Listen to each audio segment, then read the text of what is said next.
नमस्कार सभी को। आज हम बात करेंगे नई शिक्षा नीति के बारे में। आप लोगों ने दूसरे यूट्यूब चैनल्स पर आपने पढ़ लिया होगा, समझ लिया होगा नई शिक्षा नीति को बहुत अच्छे से, लेकिन बहुत ही सरल शब्दों में समझाने की कोशिश करूँगी कि क्या है शिक्षा नीति और क्या इसमें बदलाव हुए हैं, क्योंकि अभी भी बहुत लोगों के मन में ये प्रश्न है कि शिक्षा नीति में क्या क्या बदलाव हुए हैं, वो कि क्या ट्रांसफ़र के बारे में, सैलरी के बारे में और जो वैकेंसीज़ आने वाली हैं उनके बारे में बहुत सारे प्रश्न हैं। तो हम शुरुआत से इसको समझेंगे और लास्ट तक हम जाएंगे, वैकेंसी तक हम जाएंगे कि क्या क्या बदलाव इसमें सरकार ने किए हैं। देखिए, केंद्र में मोदी सरकार ने नई शिक्षा नीति को मंजूरी दे दी है और इसके साथ ही मानव संसाधन विकास मंत्रालय का नाम बदलकर शिक्षा मंत्रालय कर दिया गया है। ये आप सभी को पता है। नई शिक्षा नीति जो 10+2 के फॉर्मेट को पूरी तरह से ख़त्म कर दिया गया है, क्योंकि 10th में और 12th में दोनों में बोर्ड होता था, जो कि अब नहीं है, बिल्कुल समाप्त कर दिया गया है। अब इसे 5+3+3+4 फॉर्मेट में ढाला गया है। इसका मतलब समझिएगा कि क्या है। अब स्कूल के पहले 5 साल में प्री प्राइमरी स्कूल के 3 साल और कक्षा 1 और कक्षा 2 सहित फाउंडेशन स्टेज शामिल होंगे, यानी कि इसको फाउंडेशन स्टेज कहा गया है। फिर अगले 3 साल को कक्षा 3 से 5 की तैयारी के चरण में विभाजित किया जाएगा। इसके बाद में 3 साल मध्य चरण, 6 से 8 और माध्यमिक अवस्था के 4 वर्ष कक्षा 9 से 12 तक के होंगे। इसके अलावा स्कूलों में कला, वाणिज्य, विज्ञान स्ट्रीम का कोई कठोर पालन नहीं होगा। छात्र अब जो भी पाठ्यक्रम चाहे वो ले सकते हैं। मतलब कि इसमें एक बहुत बड़ी बात ये भी है कि जो 6 से कक्षा 8 तक का जो स्टेज है उसमें कोशिश की जाएगी कि जो छात्र है उसको कंप्यूटर सिखाया जाएगा, जो कि जापान, चाइना में ये पहले से होता आया है। तो अब यहाँ भी लागू कर दिया गया है। इसमें ये कहा गया है कि 6 से 8वीं के जो कक्षा के जो छात्र हैं उनको जैसे ऐप डेवलपमेंट है, कोडिंग, डिकोडिंग है, कंप्यूटर की सभी जो मतलब जैसे ऐप डेवलपमेंट हो गया, ये सभी चीज़ें सिखाई जाएंगी, यानी कि कंप्यूटर इसमें लागू हो गया है सभी छात्रों के लिए। तो कक्षा 6 से 8वीं तक के बच्चों में, राइट। और उसके बाद में जो 9 से 12वीं तक का जो स्टेज है वो सेमेस्टर में हो गया है, यानी कि यहाँ बोर्ड ख़त्म कर दिया गया है। इसमें सेमेस्टर होंगे, हर 6 महीने में सेमेस्टर इसके अंदर होगा, यानी कि ये जो शिक्षा है ये एक बहुआयामी शिक्षा बना दिया गया है, यानी कि आप कहेंगे कि जो बहुआयामी होता है वो, यानी कि हर क्षेत्र में बच्चे के स्किल हो और बच्चा केवल सरकार के ऊपर डिपेंड ना हो कि सरकार ही उसे नौकरी देगी। जब वो पूरी पढ़ाई करके जाए तो वो अपने आप में उसके अंदर इतना स्किल डेवलप हो जाए कि वो कुछ भी, हर क्षेत्र में कुछ भी वो कर सकता है।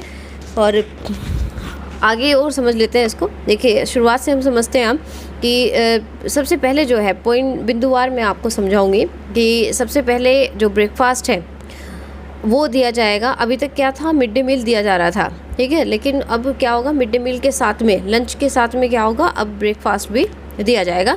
शिक्षा के अधिकार का विस्तार करके इसे 1 से 12वीं तक किया जाएगा।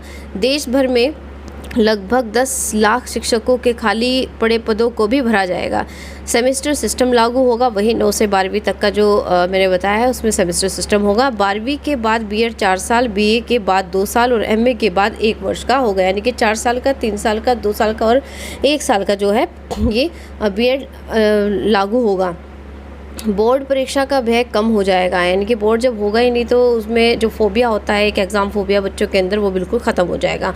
ऑनलाइन मूल्यांकन होगा और टीचर नियुक्तियों में साक्षात्कार अवश्य लिया जाएगा, यानी कि जैसे पहले अभी क्या होता है कि केवल टीजीटी पीजीटी में इंटरव्यू लागू है, उसके बाद अब क्या होगा, पीआरटी सब में जो है प्राइमरी पीआरटी, अभी ये वैसे स्पष्ट नहीं है प्राइमरी में कि होगा कि नहीं होगा, ये बाद में स्पष्ट होगा, लेकिन जो है जहाँ तक उम्मीद है कि हो जाएगा। तो सभी में क्या होगा, इंटरव्यू होगा। उससे पहले, इंटरव्यू से पहले डेमो भी होगा 5 मिनट का, स्थानीय भाषा में डेमो लिया जाएगा, उसके बाद इंटरव्यू होगा। यानी कि सबसे पहले क्या होगा, आपको टेट क्लियर करना होगा, टेट अनिवार्य है। टेट के बाद में रिटन टेस्ट होगा, जिस सब्जेक्ट का आप एग्ज़ाम दे रहे हैं वो नाटा कराएगा, और उसके बाद में डेमो होगा, उसके बाद इंटरव्यू होगा, उसके बाद आपका फाइनल सिलेक्शन होगा। टीचर नियुक्ति के ये साक्षात्कार से लिया जाएगा। प्रमोशन में भी विभागीय परीक्षा होगी और गांव में तैनात शिक्षकों के लिए विशेष भत्ते होंगे। मतलब विशेष भत्ते से मतलब है कि आवास बनाए जाएंगे, जो जैसे पहले इसमें होता है, जैसे पुलिस की भर्ती होती है, इनमें आवास होते हैं। इसी तरह से जो गांव में तैनात है शिक्षकों के लिए, उसमें विशेष भत्ते भी होंगे और अन्यथा आवास की व्यवस्था की जाएगी, यानी कि आवास बनाए जाएंगे, विशेष आवास। शिक्षकों के तबादले बहुत ज़रूरी होने पर ही होंगे। शिक्षकों के लिए विद्यालय के नज़दीक आवास होंगे। पूरे देश में समान पाठ्यक्रम होगा, यानी कि अब ये हो गया है कि एक देश और एक शिक्षा, यानी कि एक राष्ट्र और एक शिक्षा। कहीं भी जाएंगे, चाहे वो प्राइवेट है चाहे गवर्नमेंट है, सभी स्कूलों में एक ही सिलेबस होगा। जैसे 5वीं तक की कक्षा में क्या हुआ, जो राष्ट्रीय भाषा है उसमें पढ़ाया जाएगा, तो इसमें इंग्लिश कोई भी लागू नहीं होगी। अध्यापकों के जो प्रशिक्षण पर जोर दिया जाएगा। देखिए, अध्यापकों के प्रशिक्षण पर जोर देने का मतलब है कि CPD इसमें लागू हो जाएगा, यानी कि टीचर्स और जो प्रिंसिपल्स हैं उनके लिए 50 घंटे की एक ट्रेनिंग होगी, वो इसमें दी जाएगी।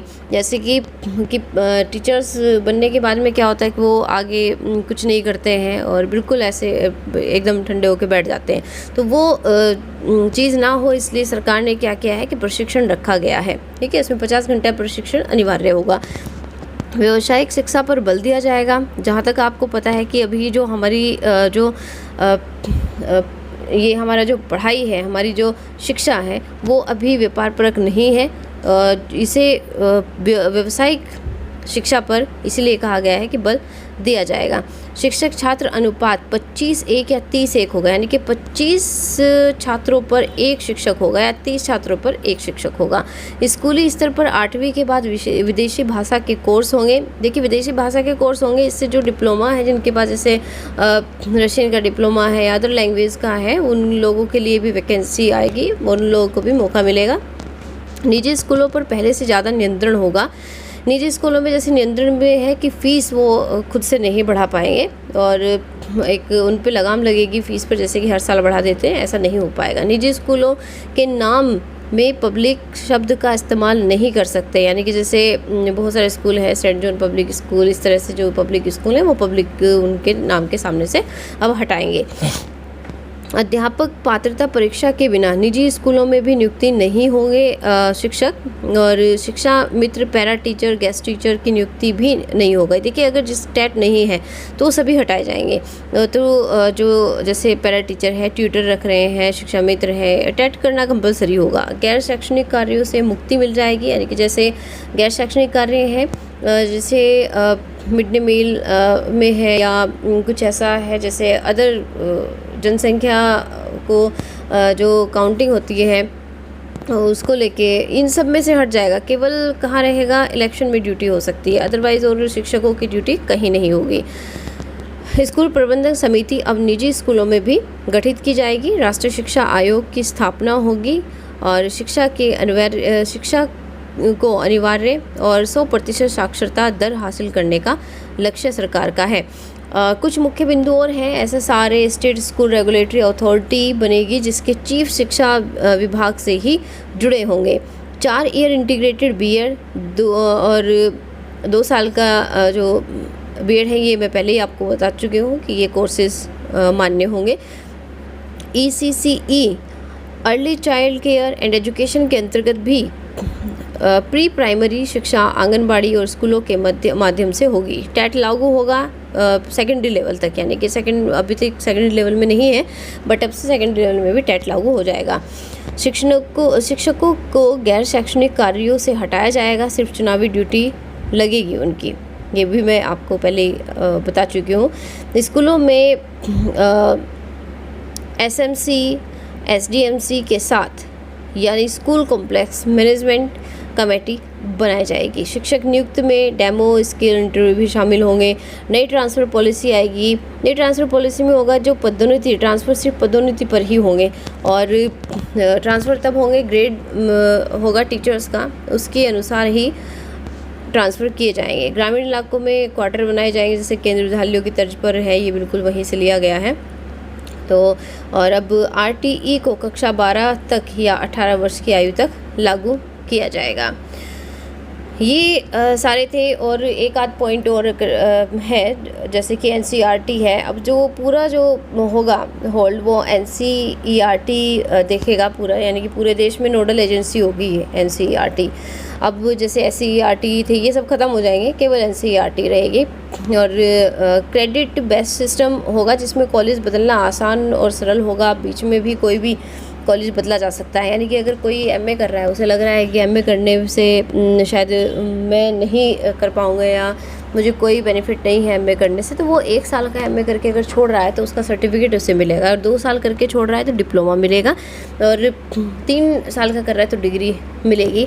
लेकिन ऐसा नहीं है कि आपके साल ख़राब हो गया, अगर आप एमए कर 1 साल का करें तो सर्टिफिकेट मिलेगा। दूसरा, आप अगर उसकी जगह कोई और एमबीए कर रहे हैं तो वहाँ से भी आपको सर्टिफिकेट मिलेगा। और ये सब ऑनलाइन आपके जो है सेव करके रखा जाएगा, ताकि आपके सब अंक जो है आपकी जॉब में शामिल हो सके, मतलब उसमें काउंट हो सके। तो ये सभी चीज़ें इसमें रखी जाएंगी। और जितने भी, जैसे अब एमफिल ख़त्म कर दिया गया है, एमफिल नहीं होगा, सीधा एमए करके आप पीएचडी में एडमिशन ले सकते हैं। और यदि जैसे जो भी 4 साल की डिग्री है, 3 साल की डिग्री है, तो इसमें से स्ट्रीम ख़त्म कर दिया गया है। इसमें जैसे कोई कहता था कि आर्ट साइंस का बच्चा है और किसी का साइंस का है, तो वो सभी कोर्सेज में होंगे, कोई भी स्ट्रीम नहीं होगी। स्ट्रीम सिस्टम भी इसमें बिल्कुल ख़त्म कर दिया गया है। तो ये कुछ बिंदु थे। और लास्ट में मैं एक चीज़ और कहना चाहूँगी कि इसका बिल्कुल जो सार है वो क्या निकला है कि नई शिक्षा नीति का जो गठन हुआ है वो उसमें क्या है कि बच्चे का सर्वांगीण विकास करना है। इसका जो लक्ष्य है वो सर्वांगीण विकास करना है, और 100% जो है साक्षरता लानी है। तो नई शिक्षा नीति में संगीत, दर्शन, कला, नृत्य, रंगमंच, उच्च संस्थानों की शिक्षा के पाठ्यक्रम में शामिल होंगे। और स्नातक की डिग्री 3 से 4 साल की अवधि की होगी, ये आप जान लीजिएगा। एकेडमी बैंक ऑफ क्रेडिट बनेगी। ये एकेडमी बैंक ऑफ क्रेडिट क्या है, इसमें जितने भी आपने जो कोर्सेज किया है उसके जितने भी अंक मिलेंगे वो वहाँ पर सेव होते चले जाएंगे। और छात्रों के परफॉर्मेंस का डिजिटल रिकॉर्ड इकट्ठा किया जाएगा। तो ये जो है आपका एकेडमी बैंक ऑफ क्रेडिट बनेगी, ये डिजिटल रिकॉर्ड की ही है। 2050 तक स्कूल और उच्च शिक्षा प्रणाली के माध्यम से कम 50% शिक्षार्थियों को व्यावसायिक शिक्षा में शामिल होना होगा। गुणवत्ता योग्यता अनुसंधान के लिए एक नया राष्ट्रीय शोध संस्थान बनेगा। इसका संबंध देश के सारे विश्वविद्यालयों से होगा।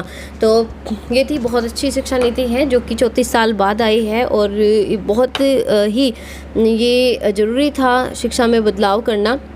और इसका जो इसके अंतर्गत क्या होगा कि मानव या जो बच्चे हैं उनमें उनकी बौद्धिक क्षमता का विकास होगा, और मानसिक, सामाजिक, शारीरिक, भावनात्मक, नैतिक सभी क्षमताओं को एकीकृत तौर पर विकसित करने का लक्ष्य इस नई शिक्षा नीति के अंतर्गत रखा गया है। तो बहुत ही अच्छी है, शानदार, हम कहेंगे कि एक शानदार पहल है, एक शानदार शिक्षा नीति लाई गई है सरकार के द्वारा। बहुत ही शानदार कदम है सरकार का, और बहुत पहले से ये हो जाना चाहिए था। जो माहौल है अभी हमारे देश का, इसमें बहुत ज़रूरी था शिक्षा में बदलाव होना, जो कि अभी तक नहीं हो पाया था। 34 साल तक नहीं हो पाया। इसके अंतर्गत कुछ भी देखते हैं कितना लक्ष्य प्राप्त कर पाती है सरकार। वैसे आशा है कि जल्द से जल्द सरकार इस लक्ष्य को प्राप्त करने की कोशिश करेगी, बट हर काम में देरी तो होती ही है भारत में। तो कोशिश रहेगी कि सरकार की भी जल्द से जल्द चीज़ों को सबको बदला जाए। पर ये जो है इतना आसान नहीं है, बहुत जल्दी ये मेरे ख्याल से बहुत जल्दी हो पाना बहुत मुश्किल है। चलिए देखते हैं फिर आगे क्या होता है। ओके, धन्यवाद।